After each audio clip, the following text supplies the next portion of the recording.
നല്ല മഴക്കാരുണ്ട് കേട്ടോ. മഴയ്ക്ക് മുമ്പ് നമുക്കിത്തിരി ഏലാഞ്ചി ഉണ്ടാക്കി കഴിക്കാം.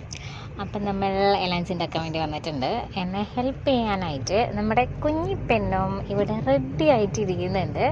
എന്തൊക്കെ ഹെൽപ്പാണ് ചെയ്യാൻ പോണെന്നുള്ളത് അവൾക്ക് മാത്രമേ അറിയുള്ളൂ.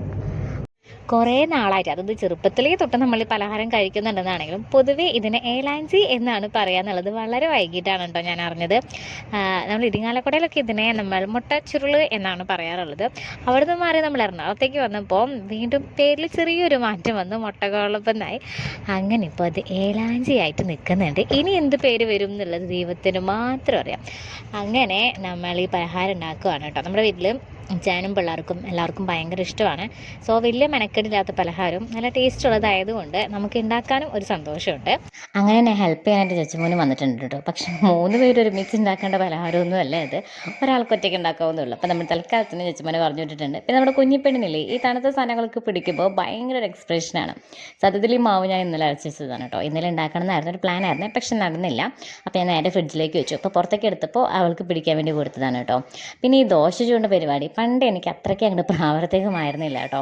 ഞാൻ ദോശ ഇടുമ്പോൾ എപ്പോഴും നമുക്ക് കറക്റ്റ് ഒരു വലുപ്പം കിട്ടാറില്ല. പക്ഷേ ഇപ്പോൾ എനിക്ക് കുറച്ചും കൂടി നന്നായിട്ട് അറിയാം. പ്രത്യേകിച്ച് നമ്മുടെ ഈ മുട്ടക്കുഴലപ്പത്തിന് ആ ഒരു സൈസ് കറക്റ്റായിട്ട് തന്നെ, നമ്മുടെ ഏലാഞ്ചിക്ക് നമുക്ക് ആ സൈസ് കറക്റ്റായിട്ട് തന്നെ കിട്ടണമല്ലോ, കറക്റ്റ് വട്ടായിട്ട് തന്നെ കിട്ടണം. അപ്പോൾ നമുക്കതങ്ങനെ കറക്റ്റായിട്ട് കിട്ടിയിട്ടുണ്ട്. നമുക്ക് മറിച്ചിട്ടൊക്കെ എടുക്കണം. പിന്നെ നമുക്ക് ഈ മുട്ടക്കുഴലപ്പം ഏലാഞ്ചി തമ്മിൽ കുറച്ച് വ്യത്യാസങ്ങളൊക്കെ ഉണ്ട് കേട്ടോ. നമ്മൾ മുട്ടക്കുഴലപ്പം നമുക്ക് മഞ്ഞ കളറായിരിക്കില്ല, നമ്മൾ മഞ്ഞൾപ്പൊടി ഇടാറില്ല. പിന്നെ നമ്മൾ തേങ്ങയൊക്കെ ഇടുന്നത് നമ്മൾ മുട്ടക്കുഴലപ്പത്തിൽ ഭയങ്കര ഉടായ്പായിരിക്കും, ചുമ്മാ തേങ്ങയും പഞ്ചസാരയും മാത്രമേ ഉണ്ടാവുള്ളൂ. ഏലാഞ്ചിയിൽ വരുമ്പോൾ കുറച്ചും കൂടി ക്രിയേറ്റീവായിട്ട് ഇടുന്നുണ്ട്. നമ്മൾ നെയ്യും പിന്നെ അണ്ടിപ്പരിപ്പ് മുന്തിരിയൊക്കെ വറുത്തിടും, പിന്നെ ഏലക്ക നമ്മളിടും. അപ്പോൾ അങ്ങനെയൊക്കെ കുറച്ച് വ്യത്യാസങ്ങളുണ്ട്. എനിക്ക് തോന്നുന്നു ചിലപ്പോൾ അതായിരിക്കും നമ്മുടെ വീട്ടിലുണ്ടാക്കുന്നതിന് നമ്മൾ മുട്ടക്കുഴലപ്പം ഇതും ഏലാഞ്ചി എന്നും പറയുന്നതെന്ന്.